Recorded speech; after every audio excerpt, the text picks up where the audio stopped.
안녕하세요. 비누와 화장품을 알려드리는 수혜달리썸입니다. 오늘은 비누 만들기의 가장 기본인 블렌더부터 알려드리도록 할게요. 비누를 만들다 보면 어떤 블렌더를 써야 할지 많은 고민을 하실 수 있어요. 블렌더는 어떤 블렌더를 쓰는 게 좋을지, 그리고 블렌더가 정말 중요한지 한번 알아보도록 하겠습니다. 우선 가장 많이 쓰시는 블렌더는 브라운 거예요. 이런 얘기를 들어보셨을 수도 있어요. 브라운 블렌더를 써야 비누가 잘 만들어져. 하지만 꼭 브라운 블렌더를 써야 비누가 잘 만들어지는 건 아니에요. 정확히 얘기하자면 브라운 블렌더를 써서 비누가 잘 만들어진다 라기보다는 브라운 블렌더는 비누 초급자도 비누액을 컨트롤하기가 쉽다, 이렇게 이해를 하시면 좋을 것 같습니다. 그 이유를 한번 알아볼게요. 브라운 블렌더는 보시는 것처럼 1단부터 11단까지 있어요. 그리고 또 하나의 브라운 블렌더는 1단부터 21단까지 있어요. 이게 무슨 얘기냐면 매우 단수가 잘게 쪼개져 있음으로 해서 1단의 힘이 굉장히 약하다는 거예요. 브라운 같은 경우는 출력이 다른 브랜더들보다 높은 편이거든요. 블렌더는 가격이 비싸질수록 출력이 높아지고 가격이 저렴할수록 출력은 낮아집니다. 근데 출력이 높음에도 불구하고 힘이 약해요. 1단의 경우에 그렇다는 얘기죠. 그렇기 때문에 비누액을 교반할 때 초보자들도 실패 없이 교반을 잘 할 수 있다라는 얘기지, 브라운 블렌더로 비누를 만들어야 비누가 잘 만들어진다라는 얘기는 아니에요. 그리고 또 많이 쓰시는 블렌더 중에 하나가 이거 한일 거예요. 제가 너무 막 써서 여기가 막 깨져서 망가졌어요. 그래서 테이프를 붙여놓고 쓰고 있는데 한일 거는 단수가 없습니다. 출력이 약한 애들은 대부분 단수가 없어요. 대신 1단, 2단 아니면 기본 단과 터보 이렇게 두 가지로 되어 있는데, 비누 만드시는 분들은 밑에 단, 2단 혹은 터보 이런 것은 누를 일이 없으세요. 위에 단만 눌러서 비누를 만들어 주시면 되고요. 한일 거는 디자인 비누를 하시는 분들한테는 굉장히 좋은 블렌더예요. 블렌더 나래의 특징이 있는데 그건 조금 이따가 다시 말씀드리도록 할게요. 그리고 제가 한일게 이렇게 망가져서 대용품으로 사본 게 브랜드명과 정보는 캡션에 다 기재를 해드릴게요. 이 보라색 블렌더는 이 한일 블렌더보다 더 저렴했어요. 2만원대로 제가 구매를 했고 보시는 것처럼 얘도 버튼이 2개예요. 그런데 이 블렌더는 2만원대이고 출력이 높지 않음에도 불구하고 1단부터 5단까지, 근데 1단부터 5단까지 있다 해도 출력이 낮은 블렌더는 이 단수가 크게 의미는 없어요. 1단도 매우 셉니다. 한일의 기본 단수보다 여기 1단이 조금 더 세요. 그래서 비누를 처음 만드시는 선생님들께는 제가 드리기가 부담스러운 블렌더예요. 그러니까 저는 매우 짧게 끊어 돌려서 잘 쓰고 있는데 처음 만드시는 분들은 살짝 이 힘에 겁을 내시는 것 같아요. 그리고 또 하나 보여드릴 거? 이것도 브라운 건데요. 딱히 단수를 돌리는 게 없어요. 손의 힘으로, 압으로 조절을 하는 거예요. 그래서 내가 약하게 누르면 블렌더가 약하게 돌아가고 세게 누르면 블렌더가 세게 돌아가고 조절을 하는 건데 이건 조금 불편해요. 왜냐면 내가 계속 신경을 써야 되잖아요. 그래서 비누를 만들 때 조금 불편했어요. 그것 때문에 잘 안 써지고, 그리고 브라운은 기본적으로 헤드는 다 똑같게 생겼는데 헤드와 연결되어 있는 기둥이 너무 두꺼워요. 그래서 비누를 만들 때 개인적으로 많이 불편했어요. 500g 비누를 만들 때도 있잖아요. 그럴 때는 정말 너무 크고 두껍습니다. 그래서 이 블렌더는 정말 아웃이에요. 이렇게 따로 구매할 수 있는 플라스틱 헤드도 있어요. 그런데 이 헤드도 지금 보시는 것처럼 같이 좀 두껍죠. 그래서 이 헤드도 그렇게 편한 헤드는 아니에요. 하지만 이 헤드의 정말 좋은 점은 뭐냐면 얘만 따로 살 수 있다는 거예요. 그래서 혹시나 공방대에서 단체 수업 아니면 출강을 가셨는데 너무 학생이 많다, 그럴 때는 블렌더의 개수만 늘리려고 하지 마시고 이 헤드를 여유분을 챙겨 가시면 블렌더 개수가 좀 없다 할지라도 충분히 단체 수업을 하실 수 있어요. 브라운의 기본 블렌더 헤드는 이렇게 생겼습니다.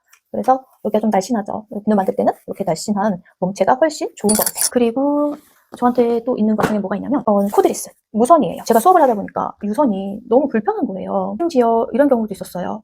이 유선 선에 걸려서 비누액이 쏟아지는 경우도 있었고, 실은 굉장히 큰 사고잖아요. 그래서 그것 때문에 제가 코드리스도 관심이 있어서 구매해봤는데, 코드리스는 가격대에 따라서 좀 성능이 다르거든요.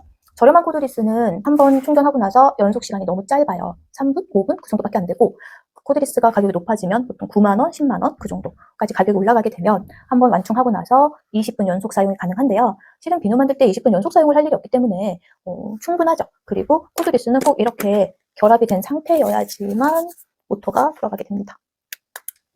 그리고 작동을 하다가 멈추면 자동으로 전원이 꺼져버려요. 그래서 우리가 중간중간 쉰다라고 하면 무조건 한번 눌러서 이렇게 전원을 다시 켜주셔야 돼요. 그리고 코드리스도 딱히 단수가 없기 때문에 실제로 얘도 힘이 굉장히 좋아요. 그래서 블렌더를 좀 컨트롤 하실 수 있을 때 쓰시면 굉장히 좋습니다. 저는 개인적으로 선이 없어서 너무 편하고 좋은 것 같아요.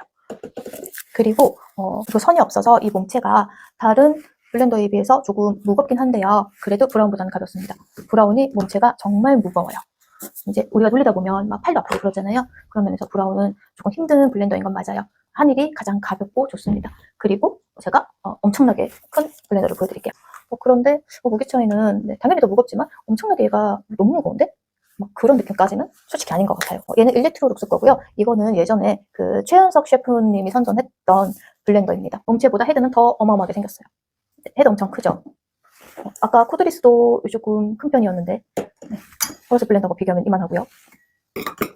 브라운하고 비교했을 때도 얘가 더 큽니다. 그리고 비누를 만들 때는 이 봉이 조금 긴 게 좋아요.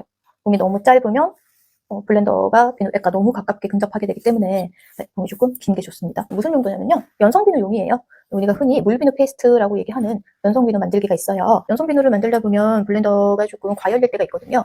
그런데 솔직히 이 블렌더를 사기 위한 구실이 필요했던 거고요. 연성을 만든다고 해서 굳이 블렌더를 과열시키면서까지 열심히 돌리실 필요는 없어요.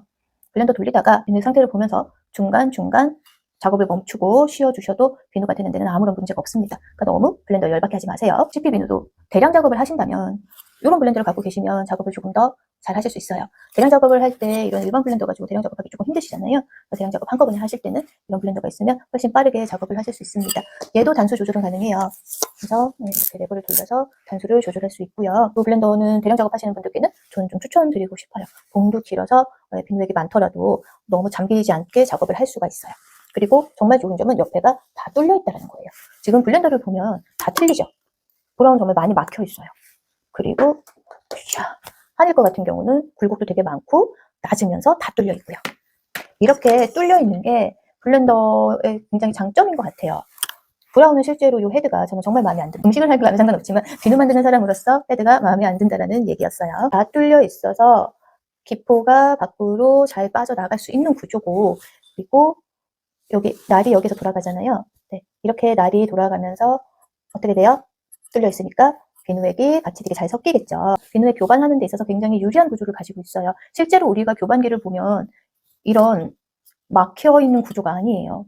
근데 이런 막혀있는 구조들이 왜 필요하겠어요? 이렇게 많이 막아놓은 게 음식물을 돌리는 블렌더기 때문이죠. 튠 방지 역할. 막아서 튀지 말라고 있는 거잖아요. 그런데 우리는 비누액이 고르게 돌아가야 되기 때문에 이렇게 뚫려 있는 애가 훨씬 유리한 구조다라는 거죠. 그래서 아까 말씀드린 것처럼 하늘이 정말 유리한 구조를 갖고 있다. 굴곡도 많은 데다가 뚫려 있고, 그리고 날의 위치가 뚫려 있는 요 홀하고 굉장히 잘 맞아요. 이 제품 같은 경우도 홀도 있고 뚫려 있는데 뚫려 있는 구멍이 너무 작아요. 그러니까 브라운과 이런 제품을 다 합쳐놓은 것 같은 그런 구조를 하고 있죠. 그리고 다행히 뭐 날이 돌아갈 때는 중간에 맞춰서 지금 날은 돌아가요.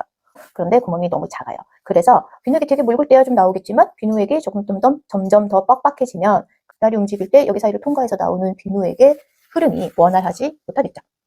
블렌더를 쓰실 때는 이렇게 많이 막혀 있는 구조의 블렌더를 쓴다라고 하시면 비커 밑에서만 블렌더를 쓰시면 안 돼요. 비커 밑에서 블렌더를 쓰면서 전체적으로 다 같이 계속 위아래를 움직여 주셔야 되는 거죠. 천천히 움직여 주면서 비누를 만드셔야 되고요. 이렇게 대류가 잘 되는 애를 쓰실 때는 위아래를 많이 움직이실 필요는 없어요. 비커 3분의 2 아래 지점에서 돌리면서 중간중간 멈춰주셔야 돼요. 비커 3분의 2 아래 지점에서 끊어 돌렸다가 잘 저어줬다가 다시 끊어 돌렸다가 하는 작업을 이 블렌더는 해주셔야 돼요. 꼭 하니까뿐만이 아니라 힘이 센 블렌더들은 계속해서 돌릴 수가 없어요. 쭉 하고 누르고 있는 동안 교반은 되지도 않았는데 비누액 점도만 높아지는 현상이 생기거든요. 비누액 점도가 높아졌다고 해서 절대로 비누 교반이 제대로 된 건 아니에요. 그래서 블렌더를 짧게 끊어주면서 저어주는 작업을 많이 하셔야 되는 거고요. 브라운 같은 경우는 일단 힘이 워낙 약하니까 1단에 놓고 작업을 하시는 경우에 누르고 계속 천천히 돌리면서 작업을 하실 수가 있는 거예요. 이 블렌더 같은 경우는 1단에서 3단 여기까지는 꾸준히 누른 상태에서 작업을 하실 수 있는 거고요. 이 블렌더는 1단에 놓고 누르면서 꾸준히 작업을 하실 수 있는 거예요. 장단점은 있어요. 꾸준히 누르고 작업을 할 수 있다는 얘기는 온도가 많이 빨리 올라가지 않고 온도가 빨리 올라가지 않으니까 비누하는 사람이 마음이 조금 편하죠. 그런데 시간이 좀 오래 걸리고 무거워요. 네, 많이 무거워요.